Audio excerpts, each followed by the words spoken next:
Today we're going to do a shampoo and conditioner, and I wanted to do this without a mask on so that I could talk to you guys. First of all, you're welcome to put on a smock just in case the hose gets away on you, and then you're protected.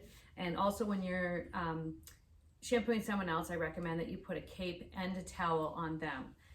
And there's some different ways of wrapping, which I can show you when we're together. The very first thing I want to say is that when you come in here and we do shampooing, this is a no talking zone, because when you're shampooing, you're going to be right on top of your client and your client's going to be right face to face with you. So this is a zone, no talking. Okay. So the very first thing is that to the right is hot, to the left is cold. This over here is a vacuum breaker. You don't need to touch that. Okay. What I like to do is I like to hold the hose. I like to hold the hose between my thumb and then tuck my fingers underneath. And that way I can feel if the temperature fluctuates, because the custodian's cabin is behind us. And if they turn on the water, it could affect us. So my client is in the back, and I've made sure that her hairline is in the sink bowl. I'll show you about the chair later, but that's also important to make sure that the chair actually can go underneath the lip of the bowl. Okay, so I've got my temperature on. When you're first starting, don't turn the pressure on high, because it's going to splat water and you're just getting used to it. And the other thing that people always forget is that if you slip and the hose goes away from you, don't try and catch it, just turn the water off. Okay, you're going to be faster at turning the water off than you are going to trying to be catching a hose, especially when your hands are slippery. You want to protect your client's face. You want to protect her ears. She fell off there. Protect her ears with your fingers, her face, here.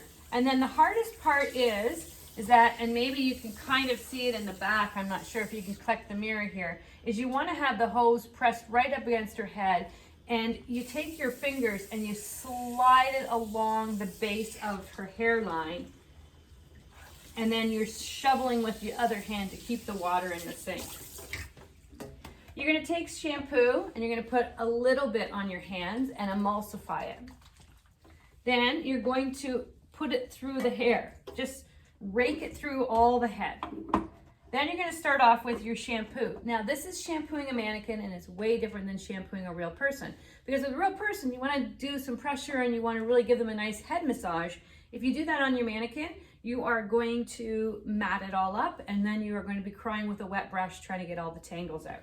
So with this here, we're just cleansing any product out of the hair, or any product out of the hair, or the oils from your hands from working on your mannequin. Okay, so you just use a little bit of shampoo and you work it through the ends. Doing a real person, you would go circle, circle, circle, down, down, down, down, down, down. At the crown, you go crisscross, crisscross, crisscross. And then you pick your clients right out of the back of the sink and you go across the back. Okay? But again, a mannequin's gonna mat. So again, I protect my client's forehead, I protect her ears. Another thing with ergonomics is that sometimes when people are first learning, they try to be like right into it. Well, nobody wants you hovering over them like this for a shampoo.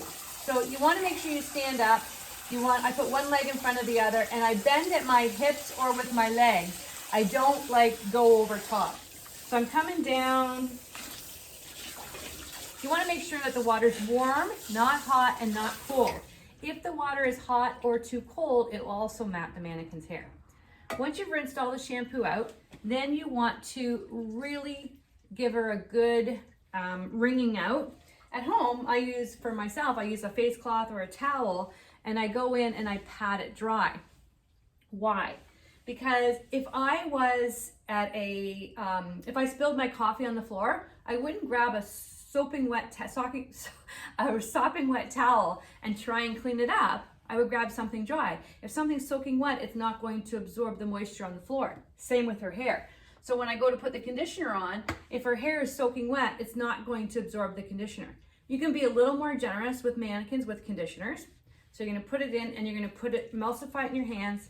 And again, you're going to rake it through. If you're doing a real person, you only want to go through the mid shaft and ends. You don't want to put conditioner at the scalp, because if you put conditioner at the scalp, it's going to make her hair oily. She doesn't really need that at the scalp. Mannequins do, but real people don't.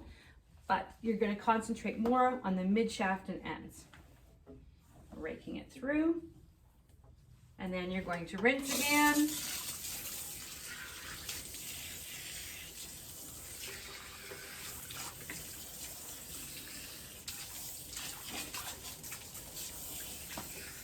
And then this is where I'm going to bend with my knees and go under, go under, go under to make sure I get it all of the conditioner out. When do you stop rinsing?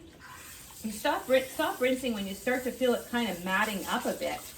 It's not that I'm saying I want you to leave product in the hair, but a little bit of that slipperiness never hurts.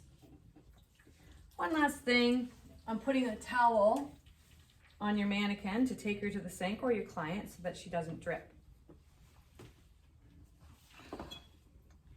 Hard to see if this is a real person, but the towel is going to be around her neck,